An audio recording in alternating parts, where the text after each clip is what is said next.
ask you some question which you Sure. can address.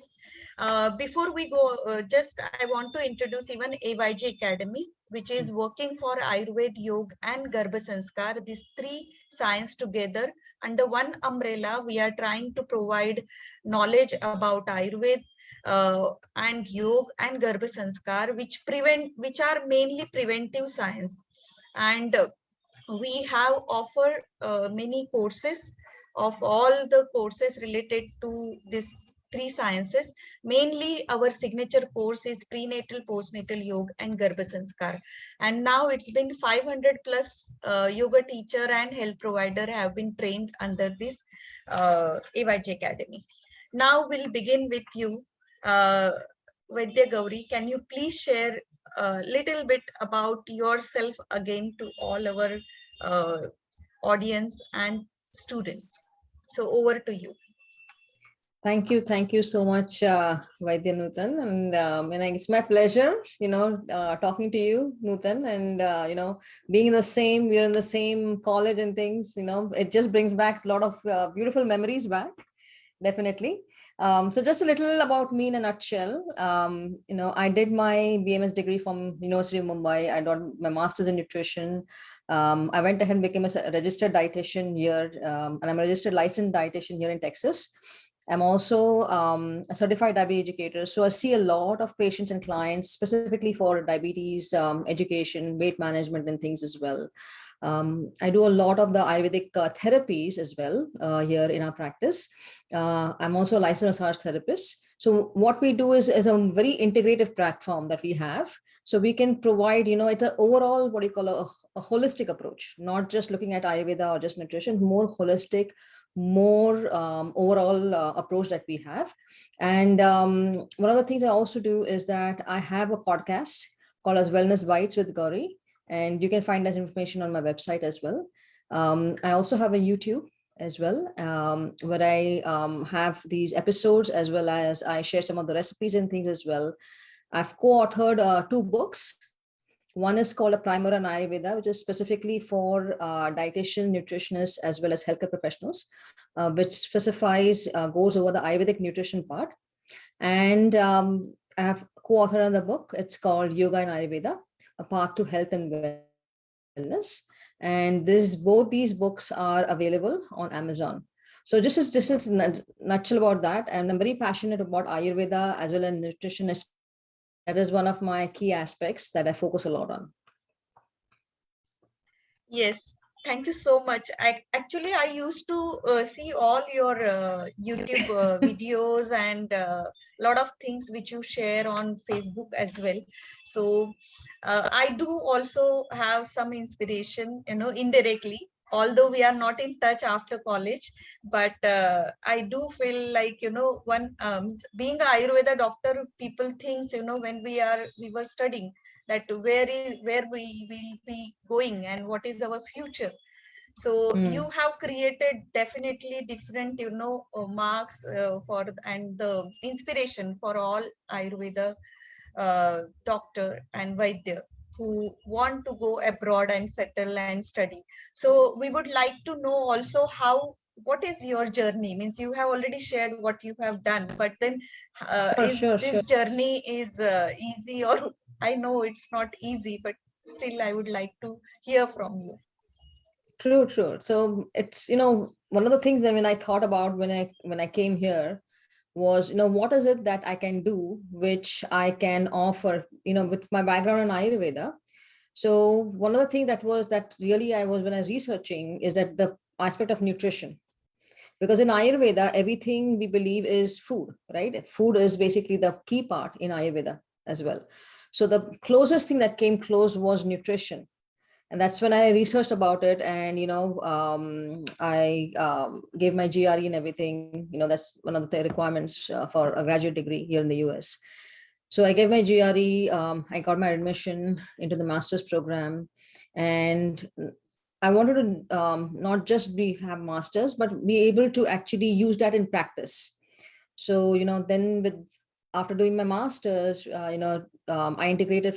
applied for the registered dietitian.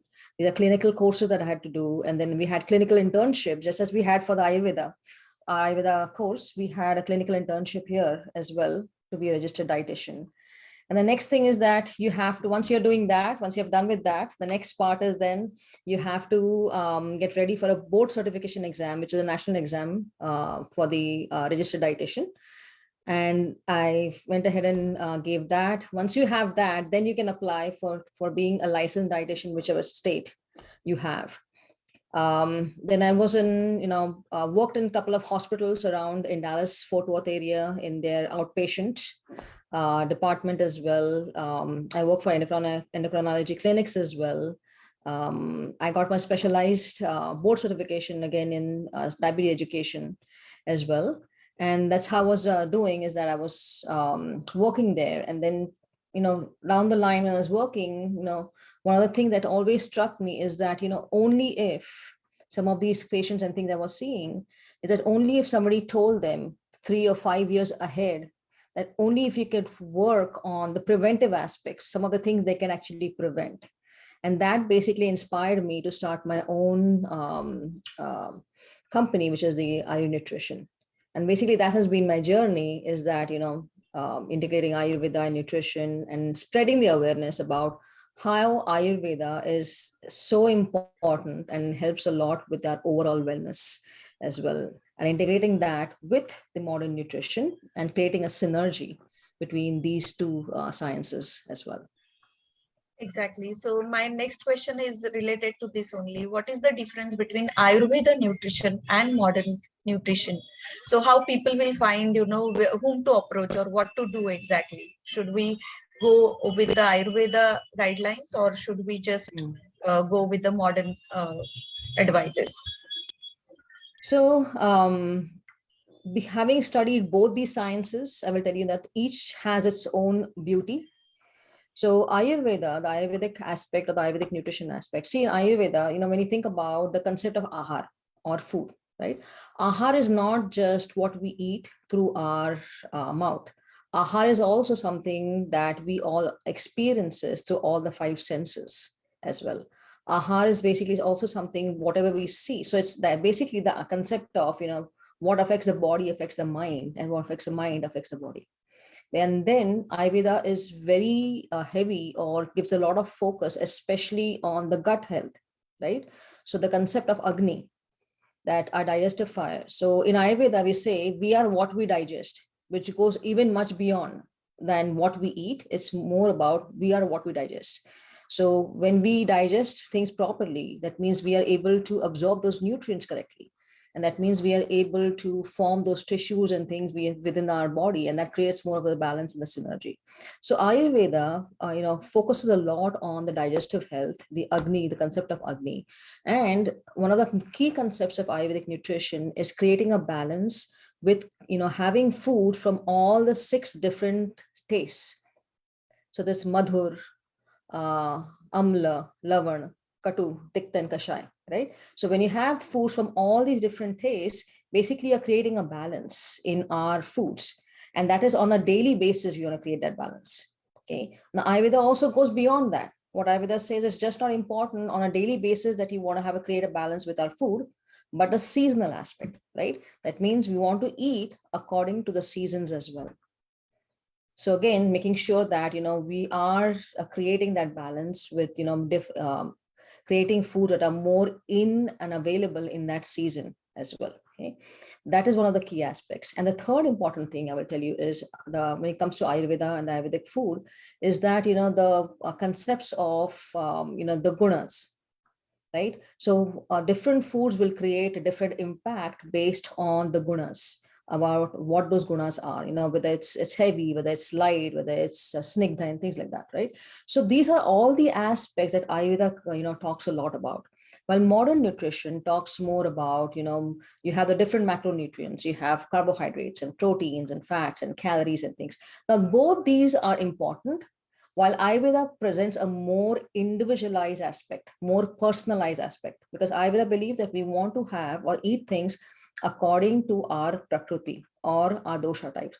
And that's what is the unique about Ayurveda, is the uniqueness of the individualized and a personalized approach. Okay, right now, I will tell you that modern nutrition is also moving towards having a more personalized approach. That's what they're coming up is saying that we have to personalize everything. So even if with modern nutrition, we are focusing on the macronutrients and things, it has to be more personalized for a person's age, height, and again, what is their, medical condition and things. So everything has to be personalized. So this is how, these two differ. At the same time, it's important to make sure that what is your need. For example, let's come to Ayurveda is more about, as I said, personalized. If it's something, it's more wellness and things, definitely Ayurvedic nutrition. But it's something more, for example, something like diabetes education, right? Something that focuses more on which what we call here is called MNT, medical nutrition therapy. So that becomes more disease specific. It's more disease management. Then you may definitely need to have somebody, have a professional who specializes more into the disease management aspect with modern nutrition as well. So it just depends on, what is the need of each person, and again, individualizing that care plan according to a person's needs. Correct, very rightly said. So nowadays you see that there are a lot of stress and obesity. Now in pandemic, as we have spent almost 1.5 year, 2 years at home. So now obesity has become a pandemic. And so how to deal with this nutrition means just planning some food at home and adapting some lifestyle. So what is your take on this? How can we control or prevent this or manage So this? definitely, Nutan. Very good question, and very apt question, specifically for, because we have everybody. Thing is, with this pandemic, everybody has experienced, even though, another thing is stress. The biggest impact is stress, right? So what we find with stress, the biggest stress impact, right?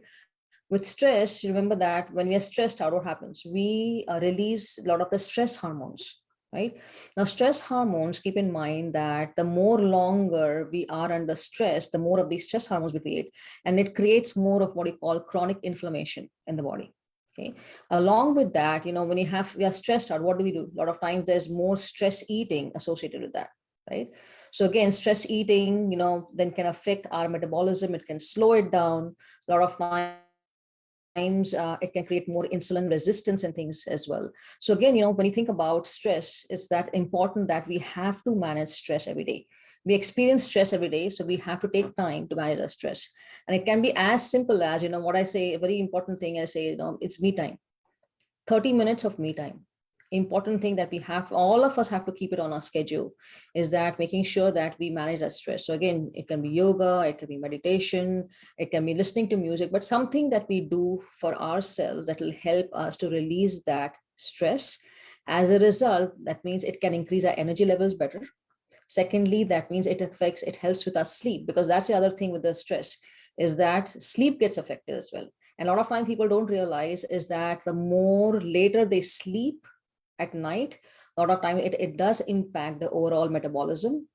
It also impacts their gut health as well, impacts their energy levels as well. So sleep and stress also are tied together. So when it comes to weight management, it's very important, one, that we take care of our sleep. That's the first important. Stress is the second important. And being active the way we are. Any way we can be active, we definitely want to do that. And when it comes to food aspect and things, when you think about, think about the Ayurvedic aspect, we want to, the concept of Agni, right? We want to make sure that we are eating according to our digestion. Okay. So one of the important concepts in Ayurveda is that, when we think about the bigger meal of the day, the bigger of the meal of the day should be lunch, literally, because our Agni, our digestion is most active during that time. Okay. So we have to start listening to our body, listening to us, listening to our hunger, listening to our appetite, to make sure that we are eating and we are satisfied. We are not overeating. A lot of times people will, if they are really so busy, for example, they're in front of the computer and stuff like that, a lot of times we don't realize that, the signals going from the gut to the brain, right? There's not of those signals going on. So we tend to overeat. So making sure that, we are eating according to our Agni is very important. And again, making sure that, eating and including foods from those according seasons. It's very important. So right now, we're in the spring, at least here in the US, where you're looking at spring. So what we're seeing is this is the time for kapha, right? Kapha becomes out of balance right now. So it's very important to include food which are more, which are warm, which have more of this, we're adding more spices and things, even for example, water and things. You want to have more of, warm water and things throughout the day. And that helps overall to make sure that, our kapha becomes more in balance, making sure that, we're eating lighter, easy to eat foods as well. So that's important for weight management, is again, taking a Prakruti into account. And again, what we're making sure that, there are a lot of these, I'll tell you, a lot of fat diets and things as well. And this is some of the things I wanted to make sure that, when it comes to in weight loss, weight management, it can be easily achieved even through a balanced food approach. You don't have to think about, all these fat diets and things. So again, when it comes to weight management, make sure these important three things: sleep, stress management, and eating according to your Agni or your digestion. Very important. Now, being Ayurveda doctor, we know what is Agni, what is Dhatu, what is Rasa, but how we can explain to the layman or the people who are not from Ayurveda. So how to make them easier, all these principles. Hmm. So So can think you? about when I explain about Agni. Agni is basically, I talk about is your digestive power. So for example, in the, in Ayurveda, we talk about the different times of the day, right? Is different times of the day, the doshas are prominent or dominant during that time. So in the morning when you get up, right, you're coming through the kapha time as well. So as when you're getting up and things as well. And then as we go throughout the day, our pitta becomes more prominent. So what it means is that the first meal of the day, it's very important again to eat a smaller, lighter meal. And then as we become more active, when we go into the pitta phase, which is between 12 to 1, is when our digestion is really good. You want to have that bigger meal.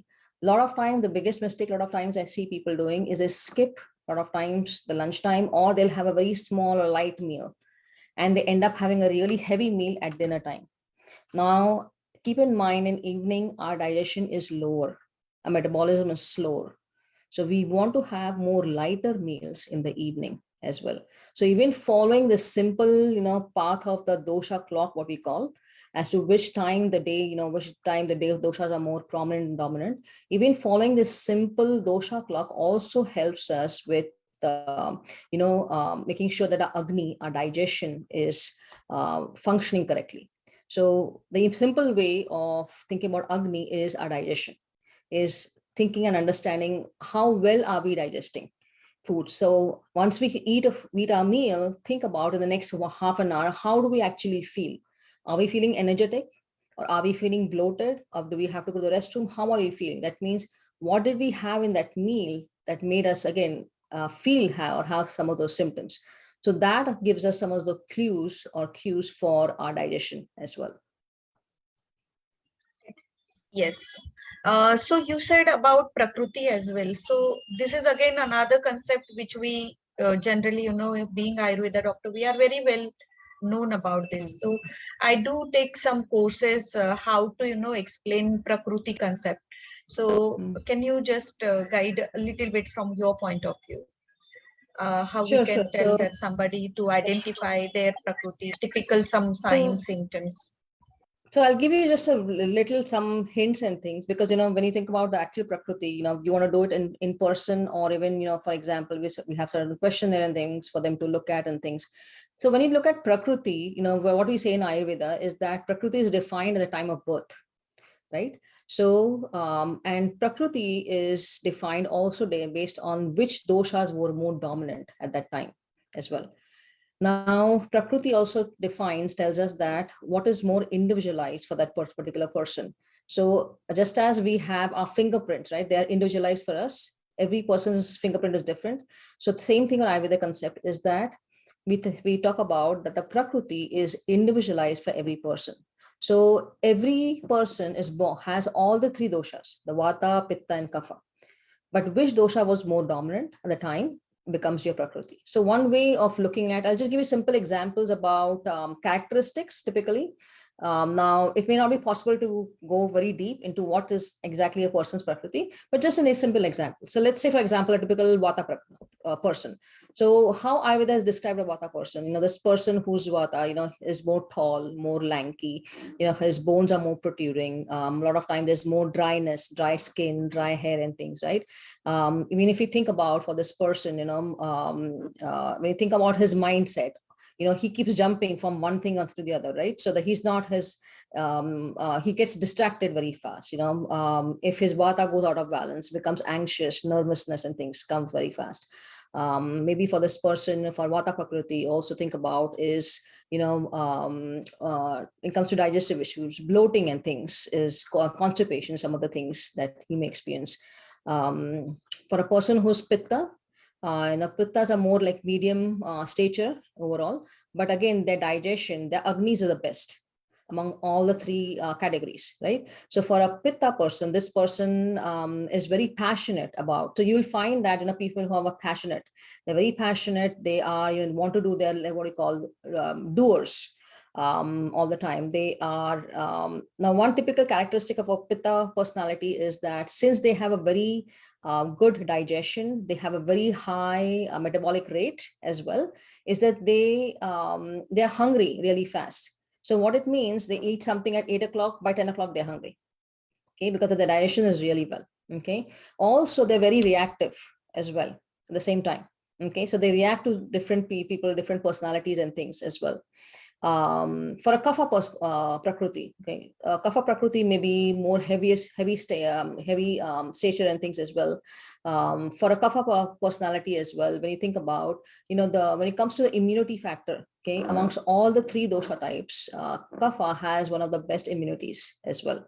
Okay, kapha also, keep in mind, is more calmer. Okay, so also kaphas, a lot of times, sometimes take a longer time to decide things. So, if you want to have somebody decide things for you really well, kaphas will take a long time. But again, kaphas have a personality which are very sweet, very calming as well. And kaphas are one person, I will tell you, if you want somebody to do your research for you, you definitely want to look at a person who has kapha, because they'll really go into depth and you take time to actually do the research. So just different attributes to different dosha personalities, and how their different characteristics they are. One important thing I definitely want to talk about, when it comes to kapha, their digestion is on the lower side, so the metabolism also is on the slower side as well. So kaphas, a lot of times will gain weight faster, while it comes to vatas, they don't gain weight as fast. On the contrary, they have difficulty in gaining weight. So again, you'll see that, differences between different characteristics of different doshas as well. And you may also find that, if you have friends, family members, and you think about those different characteristics, you will start thinking, why this is, maybe that's why this particular friend or family member reacts this way, because he may be this particular personality type. So this is just a little brief about, all the different personalities or different dosha types. Yes, thank you. Thank you, Gauri. So I would like to ask some particular question related to women, because many times, even in my courses, there are a lot of women, comparatively men, signing up this prenatal postnatal course. There are women and girls who are signing up. So I do dream, one day will come when the men are more in my course than women. But let's see when that dream will come true. But I would like to take your advice also. Why women are prone to gain weight, number one, and how we can guide those women to reduce weight, because weight is very much concern for all the women, particularly after 40. Correct. It means, no, even I have been gaining a lot of weight after I crossed my 35, 38 age later on, and trying to adapt everything, all the knowledge, Ayurveda, yoga and Garbha Sanskar which we give to others, but still we cannot prevent those extra addition of weight on us, and that really plays important role. Even our mind get affected when we are gaining weight after, even if we manage everything. So how to deal with this? Okay, sure, Nutan. So especially when it comes to us women. So what is the thing is with women, what is this? We always give and give, right? So it's time for us to think about how do we think about us and our self-care. So we have to start thinking of making our self-care as our number one priority. That's the biggest mindset change that we have to do. Okay, that means we come first. A lot of times, it's our family, it's our kids, it's our husband, everything. So everything is, they all definitely matter. But what about us, right? So we have to first think about us. So what it means, again, making sure that, for example, creating as simple as creating a routine for yourself. If, for example, if you want to start including any physical activity for yourself, you want to think about, in your whole day, in the routine, where do you want to spend at least 15-20 minutes every day, right? So it's consistency a lot of times. That is very important. Okay, so consistency matters. Absolutely. So being active any way you can. Okay. Secondly is making sure that, we are very respectful of our times for our meals, and that we are following those times for meals. That means, for example, when we want to have a breakfast, right, you want to eat something within the first hour of our rising. Okay. It shouldn't be that we're getting up at 6 o'clock and our first meal of the day is 12 o'clock. Okay, so think about from the last day, from the last evening, let's say you had your dinner around 8 or 9. Next day morning, you were hurrying up, didn't get time to have your breakfast. The next meal was around 12 o'clock. Okay, so think about how many hours is the body without food, right? A lot of time, body is going on the reserves. So again, following a schedule for our meals as well. And second important thing is our stress management. And sleep, very, very important. If we want to manage our weight, it's important that we take care of our sleep, take care of our stress, and we are very mindful of our meal times. That means making sure that we're having our meals on time. Very, very important. So even following these 3 simple things, it makes a lot of difference when it comes to our weight as well.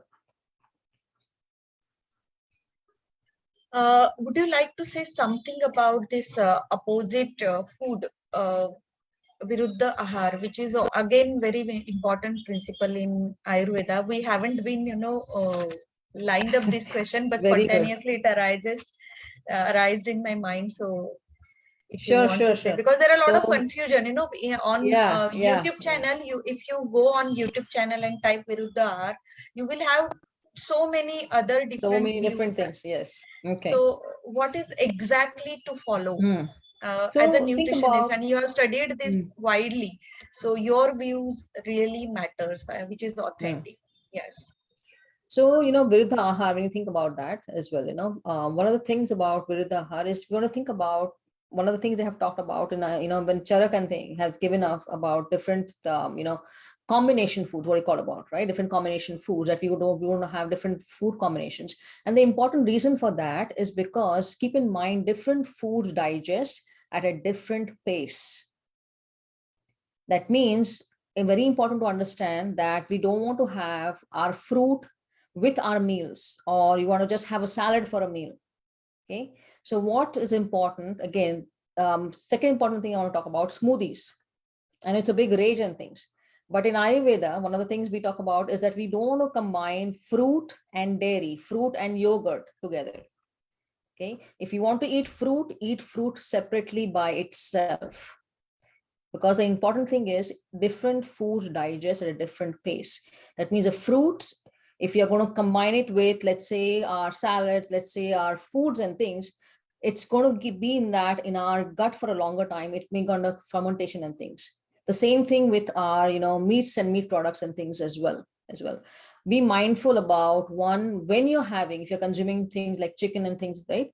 When you're having, you want to have it at the time when our body's digestion is the best. So maybe around lunchtime is okay. Evening, have more lighter meals, have more plant-based meals, have easier to digest meals. Okay, that's one of the important things. So Viruddha Ahar, we have to take into consideration is that the properties of different foods as well. So that is very important. Okay, milk and banana, right? We don't want to combine that together. You don't want to combine meats and dairy together as well. A lot of time we combine, they'll see the combination of meats with cheese and stuff. Again, Viruddha. Okay, salads we see a lot of times. They'll will have different meats and things, chicken and things are part of that. Again, think about how our body is going to digest it as well.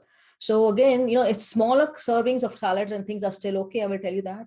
But we don't want to just make our meal as a salad, because again, our GI tract or our bodies are not really geared towards a lot of raw foods and things as well.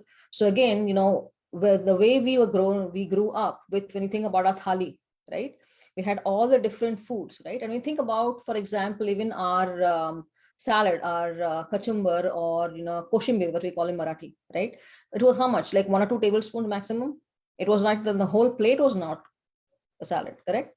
It's just a small serving, because again, we want to get those enzymes and things as well. So Ayurveda thought about all these things as well.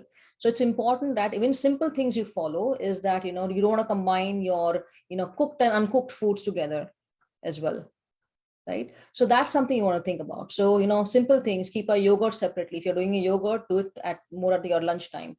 Better to have buttermilk, because buttermilk is more easier to digest as well. And if you want to have buttermilk, you want to add some sendha, you're going to add some pepper, black pepper and things, again, because it's easier to digest and things. So again, make sure that when it comes to that viruddha ahar concept, is that understanding that you don't want to combine different food would have different properties and different ways of digestion. And that's the important concept when it comes to Viridhanna. Yes. So now summer season is there in India.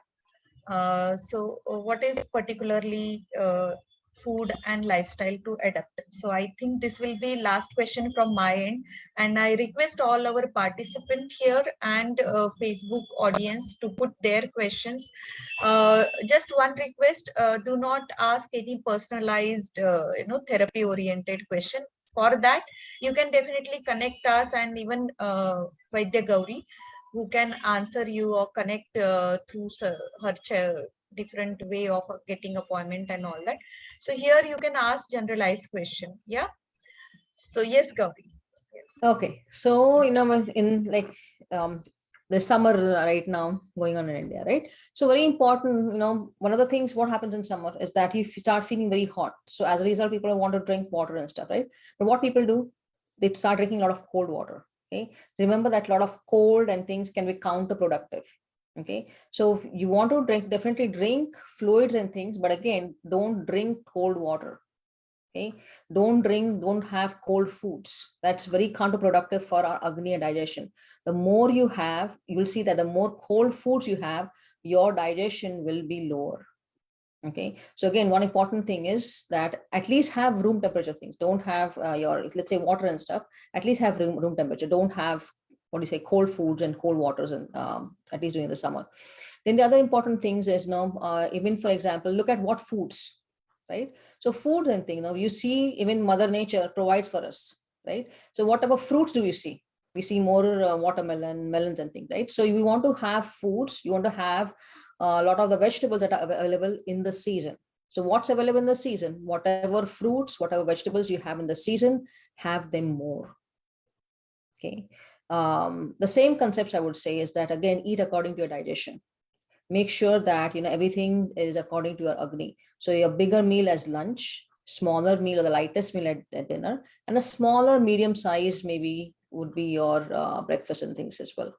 The more what I say is make sure that it's more lighter and easier, because in summer what happens, because we start drinking a lot of water, our agni, our digestion becomes a little lower anyway. So again, make sure that we don't want to over consume and overeat, but again, at the same time, it satisfies us. So that's important as well, is making sure that, right now you're going to see a lot more cucumber and things as well coming. So again, have some of these in our diet as well. Some of the things that give us that water element naturally in our foods.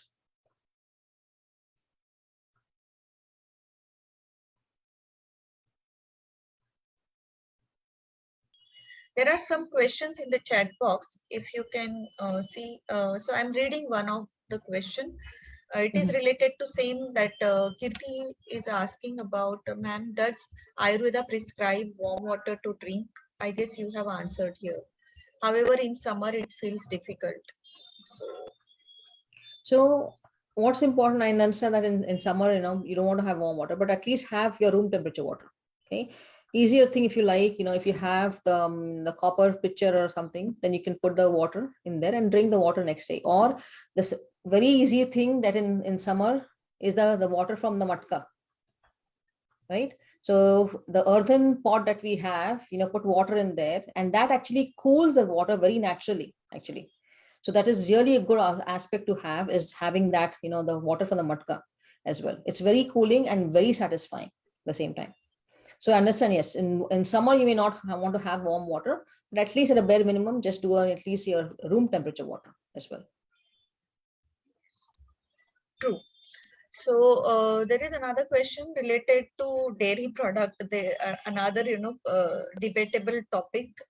This why nowadays we get suggestion to avoid dairy, and is it only because of hormone injections given to cows or any other reason? Can we have packaged milk we get in the metro cities?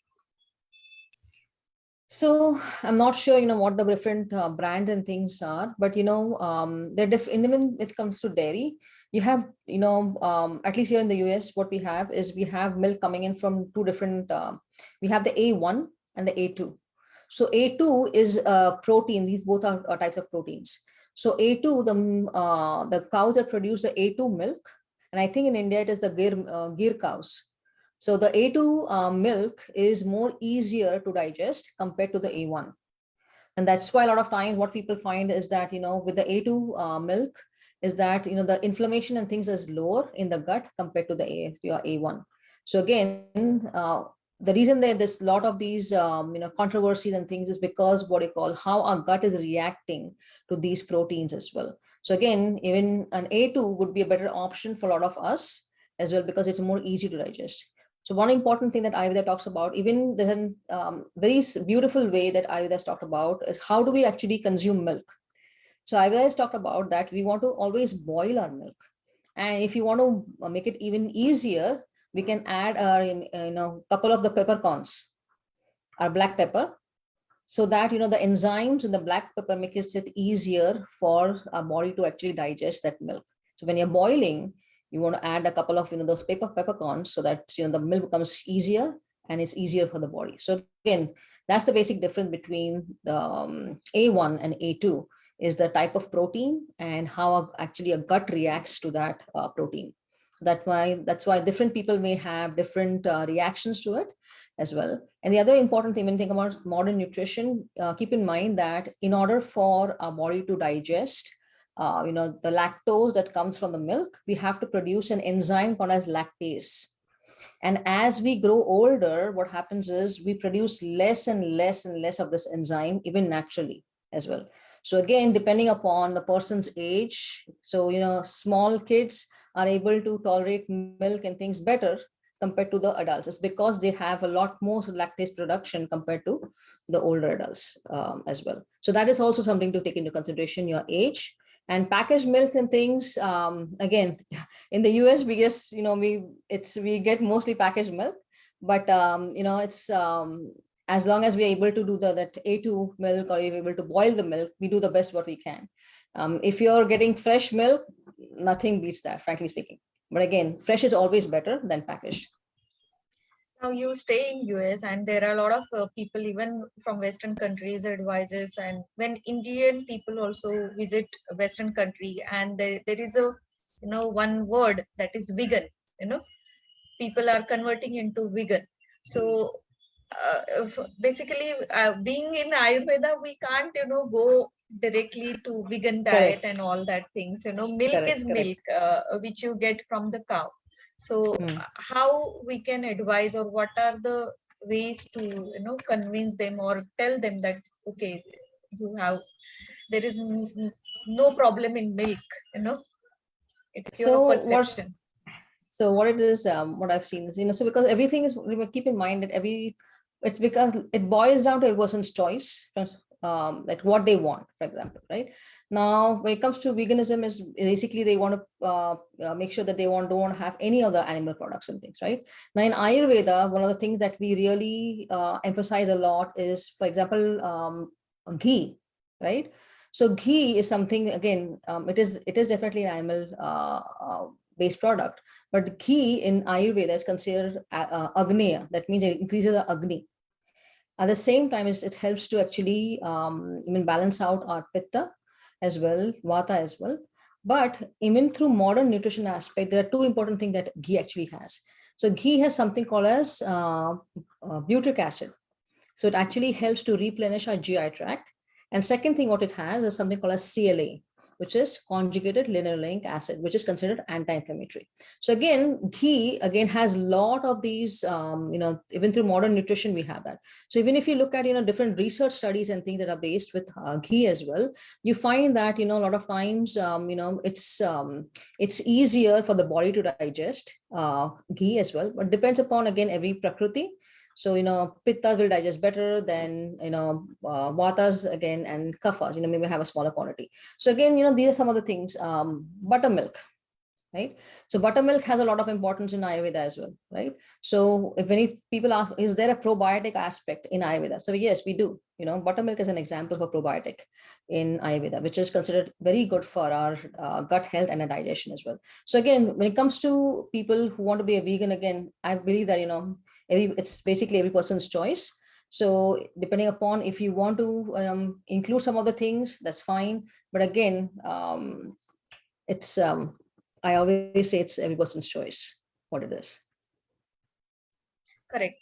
So now almost we have been talking since 45 minutes and time really flies immediately. So last tips, anything which you want to just give simple tips to all the audience who are listening to us from your point of view. So just to summarize what we have completed till now is Vd.Gauri has completed all most of the important concepts in Ayurveda, which is related to Prakruti, related to how the difference between modern nutrition and Ayurveda nutrition, and then stress and weight management, how they are related to each other, and specifically for women, obesity and the weight, how they can manage weight. So these are the topic which has been covered. Additionally, we have also taken the principle of Viruddhahar, what is Prakruti, how to understand your digestive fire uh, with some science. So that has been covered. So lastly now, we will take one simple tips, or if you have top 5 or top 3 tips, please go ahead, uh, Gauri. The first tip I will tell you is that when you go to the store to do your groceries and things, right? Never go to a store on an empty stomach. Okay, what happens when you go to a store on an empty stomach? We tend to put things in our cart which we don't need, right? That's the first thing. Okay. Second thing is look at as what is available in the season. Seasonal fruits, seasonal vegetables, what is available is always going to be better when it comes to even their potency and things as well. Okay. And third important thing is making sure that we are including stress management daily, our yoga, pranayam, whatever we can. Okay. Doing some sort of stress management every day, and sleeping on time, very important. So these are the important things. If I have to summarize, is that stress, sleep, and eating according to our doshas, our agni, and following the seasonal, the seasonal pattern of the foods is very important. Lastly, if somebody wants to consult with you, how they can reach to you? Sure. So they can reach it through our website. Our website is www.ayurnutrition.com. We also have a Facebook called with the same name, Ayur Nutrition. You can follow us on Instagram at Ayur Nutrition. You can send us a text. You can send us an email and things about the consult and things as well. Or you can also directly go online and also book a consult as well. So thank you so much, Gauri, and it's really nice to see you after so many years directly online. So this was again one of my dream to do this live session with you, and thank you for taking your time out. It's a 10:30 p.m. but still at your place, still you managed to be with us. Thank you so much. all the participant. I'm also thankful to all of you being here in the morning time. It's a busy time nowadays. Pandemic is over and everybody has joined their work. So it's a weekdays, but then also we have enough audience directly joined us, and there are many people who will watch later our Facebook live on my Facebook page, drnutan.com. So all of you, if you want to connect us together, Gauri has already shared her connection. Yeah, you will also connect us on AYG Academy platform for medical consultation, as well as there are a lot of courses we have. Upcoming course is there, which is related to prenatal, postnatal yoga and Garbha Sanskar starting from 26th of March. This is weekend batch, and there is another incredible course which has been designed, that is pregnancy nutrition course. So there are a lot of things related to food and nutrition which we have in Ayurveda. There are whatever we have shared, it is just the tips of iceberg, I can say. There are lots of deeper concept. If you want to learn more, please sign up those courses and upgrade your understanding about food, because lastly, what we say, we are what we eat. And in addition to that, what I also written in my book, that is the ultimate guide to Garbha Sanskar, two concept which Gauri has already shared, that me time, it's a me time which you need to give as a woman. And secondly, we are not only what we eat, but what we digest. That is very important point, which has been elaborated well by our speaker today. And I once again thanks Vaidya Gauri and all the participants. Namaste. This recording is available on Facebook. You can revisit and watch it. Thank you. Bye bye.